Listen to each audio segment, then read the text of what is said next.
Coming now to Karan. Karan, as you all know, is the head of Google Cloud, and he's in this job only for 2 months. So he's got the additional, call it a challenge of finding his own place in the organization while he's a luminary in his own rights, and also at the same time handling COVID and its aftermath in his company. So, Karan, please enlighten us with your thoughts. What are the top 5 things that you would do? Thank you, Ajay. Thank you very much, and good morning, everyone. I really hope everyone's strong, safe, and making the best of the situation that we can. This really is so unprecedented. All of the speakers spoke about all assumptions being smashed. It's never something we planned for. What is really important for me is the way our country is responding. I think in the best possible way, given our means and our complexity. I could not think of a better way that our country could have responded. Ajay, one of the testimonies for me is that on a Saturday afternoon, we have 570 people on this bridge talking to us and listening to us. That tells us people are willing to engage, wanting to learn, and that's a very, very positive thing. This is throwing up challenges every single day on many fronts. Technologically, if I see, which is the industry I come from, and by the way, your point was that what are the 5 things we would do on day one? I believe, and I agree with Varun, that those things have started.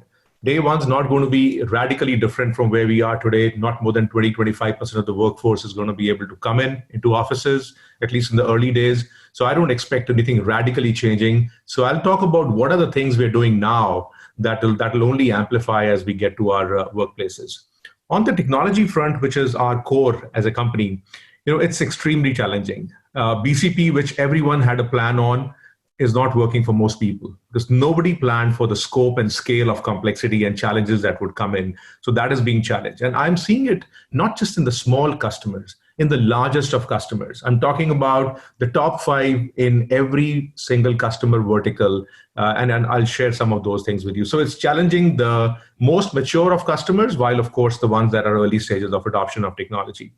For employees, I sense from the early kind of questions around how we're going to handle this, is getting to fatigue, is getting to anxiety. I'm seeing that a lot of our employees are not just engineered to work from home. Their home places are not conducive for multiple people in a home working from home for long hours. It's just not set up that way. So that's starting to settle in. Equally so for our case, while there is a challenge in the market, we are actually ramping. We are hiring on scale.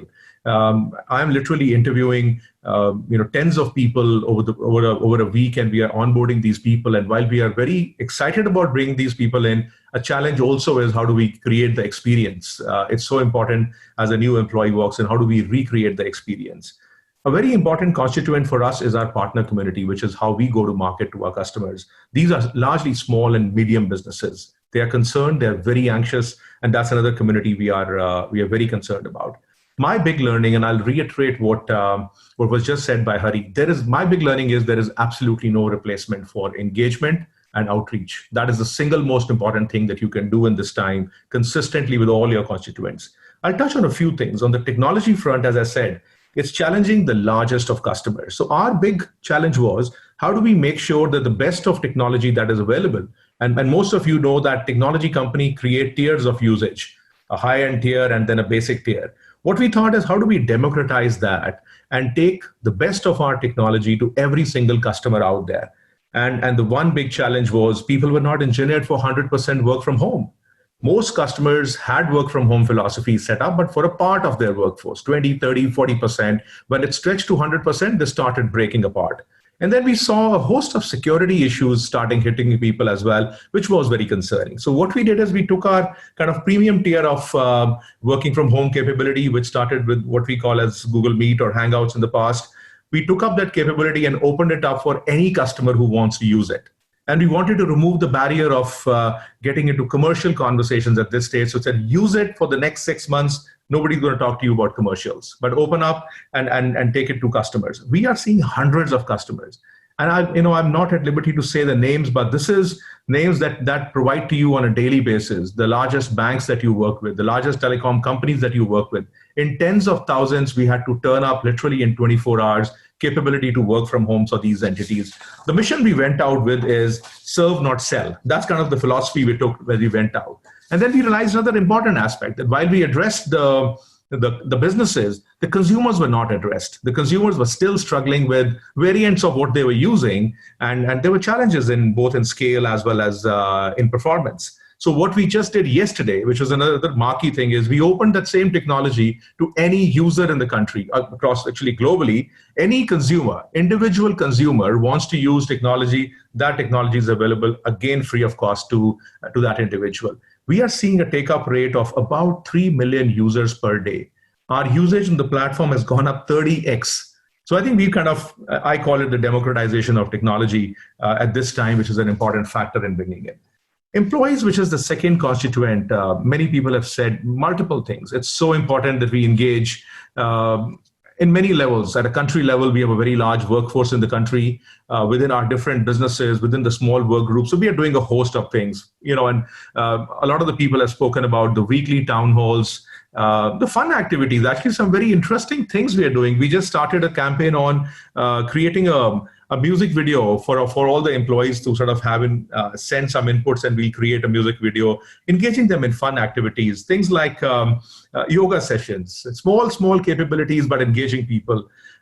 We have a very interesting program we launched, which we call as Googlers engaging Googlets. Googlets are the children of Googlers. So a very engaging program on how parents at this time can engage young children in these challenging times.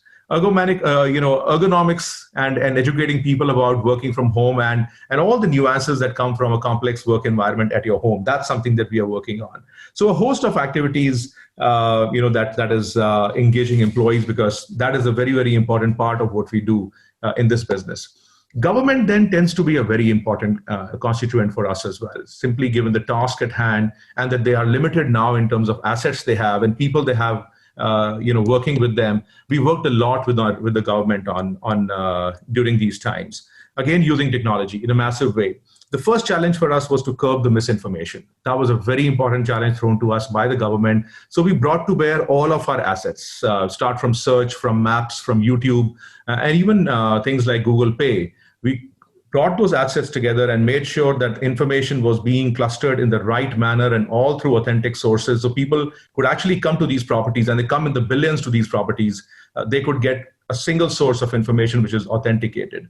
On properties like Google Pay, we created a COVID-19 spot, which actually helps people to not just identify which grocery stores are open in their nearest area, but equally so, allow them to engage and support the government in initiatives. The whole PM Cares initiative the government launched, we are now clocking over 105 crores in terms of contribution through Google Pay for the government as well. And then, of course, there is a lot of the global work that we did, including a very large grant we came out with in excess of $800 million for different businesses and governments across the world. A very marquee one was the partnership with Apple, which was again breakthrough in my own sense, about how two organizations that have traditionally competed in the world have now collaborated to do things like contract tracing. So that work is underway as well. And the list continues, enabling teachers, students in the hundreds of millions to embrace technology. My view as we step out of COVID, Ajay and team, tech will be viewed very differently. The technology nuances, the biases that have existed, the assumptions that people have made in embracing technology will fundamentally get rebooted. Organizations will have to break a lot of tradition as they think about technology. I just give you one example of an organization that has over 400,000 people in the country, which is TCS. And TCS just declared that they're going to set a new normal, that by 2025, only 25% of their workforce will be in offices, 75% will work from home. Now, they're learning from this experience and actually changing and transforming our scale. That will completely change their cost modeling. Besides being ready for all these eventualities, it will change their cost economics as they go to market as well. So people will have to break tradition as they come out of this. If we go back to the usual, that's the most dangerous situation. So I think everybody's got to watch out for that. Technology has also been fairly hammered by a lot of regulatory barriers around itself. I believe those barriers will be lowered. If not totally gone, the barriers will be lowered. And the workplace will be very, very different. Just to sort of say what I said, I don't believe the workplace is going to be ever the same again. Forget about the near future. The near future is going to start seeing about 25 to 30% of the people coming in. So things like employee safety is absolutely paramount. We'll have to think about the whole emotional thing of people coming back to work because a part of the workforce is coming. A large part of the workforce is going to be back at home. So the emotional aspects of handling those are going to be very, very critical. So managing the whole employee experience is going to be very, very critical as we go through this change. The second thing I believe, which is very important, is especially just given how customers will look at technology as they come out of COVID, we will have to have a very strong outreach to customers. And we've started that. We have started that very extensively. We'll have to support them in their absolute relook at how they craft their BCP and they adopt technology for as extreme as 100% work from home as the new normal, and implementing these breakthroughs. We will continue working very strongly with the government, not just to fight the fire, but fundamentally establish a very different model of working between governments and businesses. So we are already starting to talk to people like the MSME ministry to allow them to engage with MSMEs in a way that they empower them, not just through schemes and incentives, but empower them with technology. The government's own adoption will have to go through a very radical change, and we're already starting to see some of that. I just sort of, my only one wish is that we don't gravitate back to the old ways of working as we come out of this and we take the learning.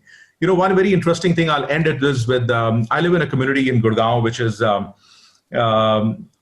of course going through its own stressful times, everyone. So everyone's kind of wanting to go out and start walking in the greens. And there was this massive challenge happening between people to say, what is the difference between walking in your home and walking on the ground in the lawns, so long as you're keeping distance. So a few of us set a tone that walking in the balconies is possible. So we started a campaign about walking in balconies. And yesterday I clocked about 20,000 steps, which is 15 kilometers walking in the balcony. So we're doing some of these things to educate people about the new normal and be ready for the new normal. So those are the few things, Ajay, and I'll pause and hand it back to you. Thank you, Karan. Some great words of wisdom. Apart from the fact that 20,000 steps is showing you're looking a bit slimmer, but what I gathered the best out of your talk was the democratization of technology. Sometimes incrementalized changes don't bring tectonic impacts on certain things, and events like these, and that probably runs across all our four speakers today, that they have found amidst adversity and severe adversity that too some real optimism and initiatives and things to look forward to in future.